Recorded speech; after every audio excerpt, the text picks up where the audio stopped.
হাঁটাও diet বাড়াও ফুরি আজ নিয়ে হাজির নতুন এক রান্নার ঝুড়ির আজকের রেসিপি ওভেন বা আগুন ছাড়াই তৈরি করে নিয়েছিলাম আঙুর ফলের আইসক্রিম। আর এই আঙুর ফলের আইসক্রিম মোটে কিন্তু 4টে উপকরণ দিয়ে তৈরি করেছি। হ্যাঁ বন্ধুরা, ঠিকই শুনতে পাচ্ছেন, এই 4টে উপকরণ দিয়ে কিন্তু আজকে আমরা সুন্দর করে আঙুর ফলের যে আইসক্রিমটা সেটা কিন্তু তৈরি করে নেব। আর এটা তৈরি করতে কিন্তু কোনো ওভেন বা আগুনের একদমই প্রয়োজন নেই। প্রথমে আঙুর ফল, লেবু, জল আর নিয়ে নিয়েছি চিনি।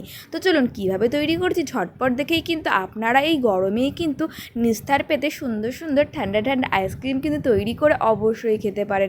এখানে প্রথমে আঙুর ফলগুলোকে ভালো করে দিয়ে ছোট ছোট টুকরো করে কেটে নিয়েছি। তারপরে এখানে লেবুটাকেও কিন্তু সুন্দর করে ছোট ছোট টুকরো করে কেটে নেব। আপনাদের সুবিধা মতন কিন্তু আপনারা কেটে নেবেন। এবার একটা পাত্রে কিছু পরিমাণ এমনি জল দিয়ে নিয়েছি, তারপরে দিয়ে দেবো চিনি। আর এখানে একটু চিনি আর লেবুর পরিমাণটা কিন্তু একটু বেশি রাখতে হবে, যেহেতু এর টেস্টটা একটু মিষ্টি মিষ্টি টক টক, তার উপরে যেহেতু আঙুর ফল থাকবে টেস্টটা কিন্তু মারাত্মক সুন্দর হবে। এরপরে ভালো করে চিনিটা গুলে নিলাম। চিনিটা গুলে নেওয়ার পরেই কিন্তু এখন আমি লেবুটাকে চিপড়ে দেবো।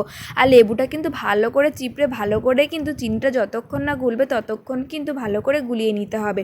তারপরে আঙুর ফলগুলোকে দিয়ে কিছু পরিমাণ কিন্তু অনেকটা টাইম ভিজিয়ে রাখতে হবে, যাতে আঙুর ফলের মধ্যে এর ফ্লেভারগুলো সুন্দর করে ঢুকে যায়। দেখুন এখানে এক প্রকার বলতে পারেন আমি একটা জুস তৈরি করে নিয়েছি, তো আপনাদের একটু ডেকোরেশন করে দেখিয়ে দিলাম। এরপরে কাপ নিয়ে নিয়েছি। আপনাদের কাছে যদি আইসক্রিম তৈরি করার মোল্ড না থাকে তাহলে কিন্তু এরকম চায়ের কাপে আপনারা কিন্তু অবশ্যই ট্রাই করতে পারেন। আমার আইসক্রিম বলতে গেলেই কিন্তু এরকম চায়ের কাপে ছোটো ছোটো আইসক্রিম তৈরি করলে আমাদের পরিবারের জন্য সত্যিই খুব সুবিধা হয়। পরে আঙুর ফলে যে মিশ্রণটা তৈরি করেছিলাম ওটা সুন্দর করে এক একটা কাপে ঢেলে দেবো। প্রথমেই কিন্তু আঙুর ফলের টুকরোগুলো কাপের মধ্যে দিয়ে নিয়েছি, না হলে একবারে ঢাললে কোনোটাতে পড়বে কোনোটাতে পড়তে চাইবে না। এর জন্যই পরিমাণ মতন আঙুর ফলগুলো দিয়ে তার উপরেই কিন্তু আঙুর ফলের মিশ্রণের যে জলটা ওটা দিয়ে দেবো। তারপরে মুখটা আটকে নেব। যে কোনো প্লাস্টিক দিয়ে কিন্তু আপনারা সুন্দর করে আটকে নিতে পারেন। ফয়েল পেপার থাকলে তো বেশি ভালো হয়, ওটাতে আটকে নিলে কোনো হাওয়া বাতাসই পাস হবে না। তো আমি এখানে সুন্দর করে জিল কাগজ দিয়ে আটকে নিলাম। এরপরে কিন্তু সবকটা জিল কাগজ লাগানো হয়ে যাওয়ার পরে আমি চাকুর সাহায্যে ভেতরে ফুটো করে নেব এবং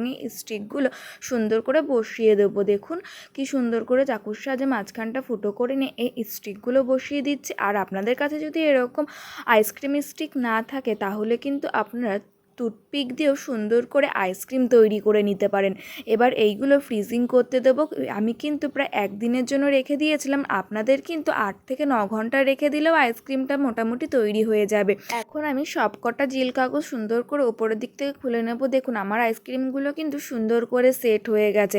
এবার আইসক্রিমগুলো এখন আমি প্লেটিং করে নেব। তার আগে বলি আইসক্রিমগুলো টেস্ট কেমন ছিল। টেস্ট ছিল টক টক, মিষ্টি মিষ্টি এবং নোনতা নোনতা। এই গরমের মধ্যে এরকম একটা রেসিপি অবশ্যই ট্রাই করা যায়, তাতে কিন্তু মন প্রাণ কিন্তু জুড়িয়ে যাবেই বলতে পারেন। দেখুন কি সুন্দর লাগছে আইসক্রিমগুলো। এবারে এই আইসক্রিমগুলো আমি কিন্তু সুন্দর করে প্লেটিংয়ে সাজিয়ে নেব। তাহলে আজকের এই রেসিপিটা আপনাদের কেমন লাগলো একদমই কিন্তু জানাতে ভুলবেন না। তার আগে বলি এই গরমের মধ্যে যদি এরকম টক ঝাল মিষ্টি একটা আইসক্রিমের রেসিপি যদি আপনারা বাড়িতে ট্রাই করে থাকেন আমাকে কমেন্ট করে জানাবেন আপনাদের কেমন লেগেছে। আজকের এই ভিডিওটা বন্ধুরা এখানেই শেষ করছি। নতুন কোনো ভিডিওর সাথে আবার দেখা হবে। টাটা।